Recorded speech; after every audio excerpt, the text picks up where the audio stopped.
မိဖေဖေတို့ရေမိုးဆန်နေတန်ကြားလာပြီဆိုလို့ရှိရင်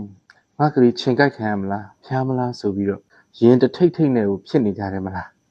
ကလေးကကိုပူလာပြီဆိုလို့ရှိရင်မိဘတွေကဘာပြတ်တယ်လို့ခံစားနေရတယ်ဆိုတာကိုကျွန်တော်ကိုချင်းစားပါတယ်ကလေးတစ်ယောက်နေမကောင်းဖြစ်ပြီဆိုလို့ရှိရင်အမေကမိနစ်30ထက်ကိုနိုင်ဝက်ထက်ကိုပိုမအိပ်ရတော့နောက်ကလေးလေးရဲ့နှလုံးခုန်တန်သူတို့ရဲ့အသက်ရှူတန်လေးတွေကိုဒါတောက်လျှောက်နားဆွနေရတာပေါ့နော်အထူးသဖြင့်အခုလိုမိုးရသည်မှာပေါ့နော်နံပါတ်1ရန်သူဖြစ်တဲ့ဒါသွေးလွန်တုပ်ကွေးအကြောင်းကိုမိဘတိုင်းကာကွယ်နိုင်အောင်ကျွန်တော်အမြန်ဆုံးပြောပြပါမယ်သွေးလွန်တုပ်ကွေးကဘာဖြစ်လို့ဖြစ်တာလဲရိုးရိုးလေးပါတချို့တွေလည်းသိကြတယ်ပေါ့နော် EDs လို့ခေါ်တဲ့ခြင်ကြားအစင်းကြားခြင်ပေါ့နော်ဒီကောင်ကြိုက်လို့ဖြစ်တာပါဒီခြင်ကညစ်ပတ်နေတဲ့ရေပုတ်တွေမှာမနေဘူးမေမေတို့ရဲ့အိမ်ထဲမှာရှိနေတဲ့အိမ်ဘေးမှာရှိနေတဲ့ရေကြီးရေအိုင်လေးတွေထဲမှာပဲဥဥချတယ်ပေါ့နော်အထူးသဖြင့်ဒီကောင်တွေကနေခင်းဘက်မှာကြိုက်တတ်ပါတယ်ဒီတော့ဒီဒန်ဂီဗိုင်းရပ်စ်ပိုးကခြင်ကြားကြိုက်လိုက်လို့ကလေးတွေရဲ့ခန္ဓာကိုယ်ရဲ့ရောက်လာရင်ဘာတွေဆက်ဖြစ်မလဲယောဂဖြစ်စဉ်လို့ခေါ်တဲ့ disease process ပေါ့နော်၃ဆင့်ရှိပါတယ်နံပါတ်1ကတော့ဒါအဖျားတက်တဲ့အဆင့်ပေါ့နော်သွေးလွန်တုပ်ကွေးဖြစ်ပြီဆိုလို့ရှိရင်ဒါ3ရက်ကနေပြီးတော့9ရက်တစ်ပတ်လောက်ထိကိုစက်တိုက်ဖျားမယ်ပေါ့နော်လုံးဝအဖျားမကျဘူးစေးတိုက်လဲတိုက်တုံးခဏပဲပြီးရင်ပြန်တက်တာပေါ့နော်တောက်လျှောက်အဖျားကြီးနေတာမျိုးဖြစ်တတ်တယ် critical phase ပေါ့နော်အန်ဒီရရှိတဲ့အဆင့်မှာအဖျားကျသွားတဲ့အချိန်ပေါ့ဒါအရေးကြီးဆုံးပဲမိဘတွေကအဖျားလေးကျသွားလို့ပြောနေတတ်ကြပေမဲ့ဒီအချိန်မှာသွေးကြောတွေကအရေးတွေအပြင်ကိုစိမ့်ထွက်ပြီးတော့ရှော့ရတတ်တဲ့အချိန်ဖြစ်ပါတယ်24နာရီကနေပြီးတော့48နာရီလောက်ဖြစ်ကြာတတ်ပါတယ်နံပါတ်3ကတော့ဒါ recovery phase ပေါ့နော်ပြန်လည်နလန်ထူတဲ့အဆင့်ဖြစ်ပါတယ်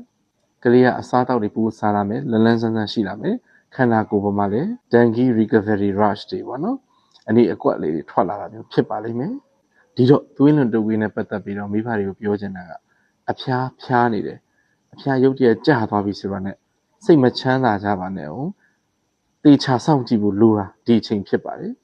အဖျားကျတဲ့အချိန်ကပို့ပြီးတော့သတိထားကြည့်ပေးရမှာဖြစ်ပါတယ်ငွေကုန်ကြေးကျများတဲ့เนาะဒါကုသမှုတွေထပ်စားလို့ရှိရင်ကလေးတွေမနာကျင်ရမယ့်ကာကွယ်မှုကအသက်ပါပဲငယ်လေးတွေကသိကြတယ်เนาะဖုံးသွန်လဲစစ်အစရှိတဲ့နီးလန်းတွေဒါတွေအားလုံးကိုအင်တိုက်အားတိုက်လုပ်ကြရမှာဖြစ်ပါတယ်ရေစီရေအိုးတွေကိုလုံအောင်ဖုံးပါတော်နာပေါ့နော်မသုံးတဲ့ခွက်ဟောင်းတွေတာယာအဟောင်းတွေလှုပ်ဆွဆုံးအုံးခွန်တွေကရေတွေကိုပါတွန်ပစ်ပါပြီးတော့ရင်ဖျားပန်းအိုနတ်ဆင်ရှင်နတ်ဆင်ရပန်းအိုကအစဒါတွေအကုန်လုံးကိုတောက်လျှောက်လဲပေးပါအကြာကြီးမထားပါနဲ့ကိုယ့်ရဲ့အိမ်မှာတူထောင်ထားတဲ့ရေတွေထဲမှာဒါပိုးလောင်လန်းလေးတွေနော်ရှိလားကြည့်ပါ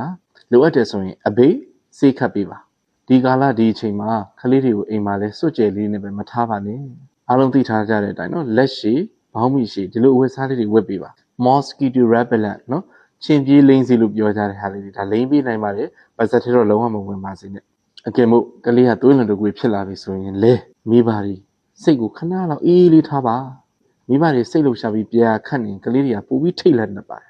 ကလေးကအစာမဝင်ခြင်းဘူးဖြစ်နေတယ်မလားအတင်းအကြံကြီးကျွေးဖို့မကြိုးစားကြပါနဲ့အရင်များများတိုက်ပါအုံစိမ့်ရည်တတိဖြော်ရည်လက်လက်ဆက်ဆက်ရိုးရိုးရည်စွပ်ပြုတ်ရည်ဒါတွေတိုက်ပေးပါဖျားတက်တယ်ဆိုရင်ရေဘက်တိုက်ပေးပါရေခဲရည်နဲ့လုံးဝမတိုက်ပါနဲ့ရေခန့်နွေးနွေးလေးနဲ့ပဲတိုက်ပေးပါနောက်မိမိဘာသာတိုက်တဲ့အဖျားကြားစီတွေမှာဆေးလုံးဝမမှားပါစေနဲ့ဒီအချိန်ဒီကာလမှာဖျားပြီဆိုရင်ပါရာစီတမော့အဖျားကြားစီတစ်မျိုးကိုပဲတိုက်ပါတခြားသောအဖျားကြားစီတွေလုံးဝရှောက်မတိုက်ပါနဲ့ဆေးပမာဏကိုလည်းကလေးရဲ့ခန္ဓာကိုယ်အလေးကြီးနဲ့တွက်ချက်ပြီးတော့တေချာတိုက်ပေးပါဒီကာလမှာနောက်ထပ်အရေးတကြီးတေချာမှားချင်တာကတော့ဆေးဆိုင်မှာကလေးကဖျားနေလို့ဆက်ဆေးလုတ်ပေးပါဆိုသွားပြီးတော့ဆက်ဆေးတွေဝယ်မတော့ပါနဲ့ဆက်ဆေးတွေဝယ်မတိုက်ပါနဲ့ non steroidal anti inflammatory drugs လို့မျိုးဆေးတွေကသွေးလွန်တုပ်ကွေးဖြစ်တဲ့အချိန်မှာကလေးတွေကိုဘေးထွက်ဥပတ်တွေပိုးပြီးတော့ဖြစ်စေနိုင်တာဖြစ်ပါတယ်ကလေးငယ်ရဲ့အစာအိမ်ကိုသွေးထွက်တန်ကိုဖြစ်စေပြီးတော့မှအခက်မသိရင်အသက်အန္တရာယ်တောင်ဖြစ်သွားနိုင်ပါတယ်အမဲရောင်အညိုရောင်နီညိုရောင်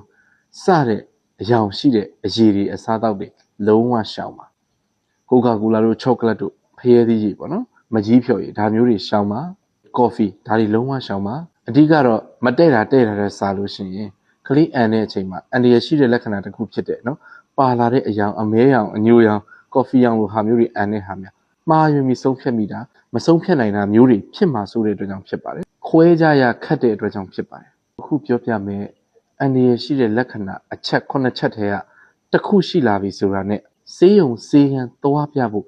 လုံးဝအချိန်မဆွဲပါနဲ့ညာကြီးမင်းကြီးဖြစ်နေပါစေမိုးလင်းမှသွားမယ်တွေပါမလုပ်ပါနဲ့ကျေးဇူးပြုပြီးတော့ဒီအချိန်မှာ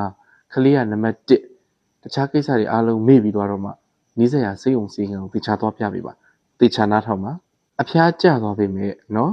ကလေးကအရန်မှိန်းလာမယ်သူ့ရဲ့စန့်ကျင်ဘက်ကဏ္ဍမငြိမ်ဖြစ်နေမယ်ဘိုက်အရန်အောင့်တယ်လို့ပြောမယ်ဒါမှမဟုတ်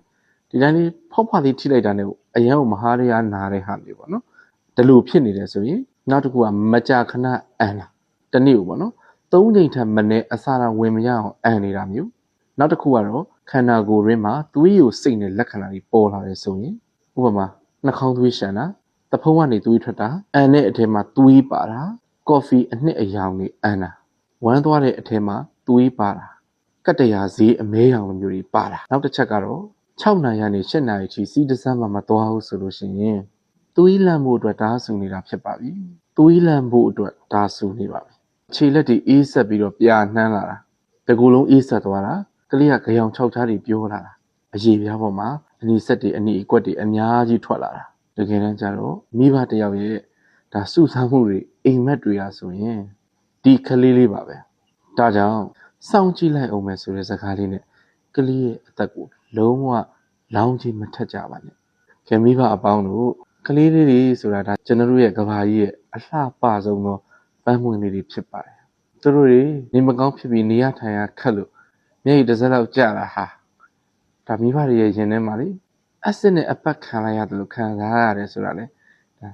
ကျွန်တော်တို့ကိုယ်တိုင်လည်းသိပါတယ်ကလေးတွေဆိုတာနော်သူတို့အတွက်က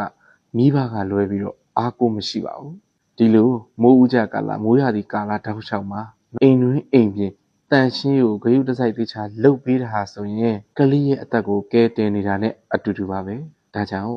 ကလေးလေးတွေရဲ့တဖြဖြနဲ့ရေမောနေတဲ့အတန်လေးတွေအိမ်တိုင်းမှာအမြဲတမ်းကြားနေရအောင်ကျွန်တော်တို့အားလုံးသွေးလွန်တုပ်ကွေးယောဂါကိုအတူတူကာကွယ်ကြပါမယ်မိဘတိုင်းစိတ်အေးချမ်းသာရှိကြပါစေကလေးတွေအားလုံးလည်းသွေးလွန်တုပ်ကွေးအန္တရာယ်ကနေကင်းဝေးနိုင်ကြပါစေအားလုံးပဲအဆင်ပြေပါစေကျွန်တော်ကလေးအထူးကုဆရာဝန်ဒေါက်တာပြည့်ဖြူအောင်ဖြစ်ပါတယ်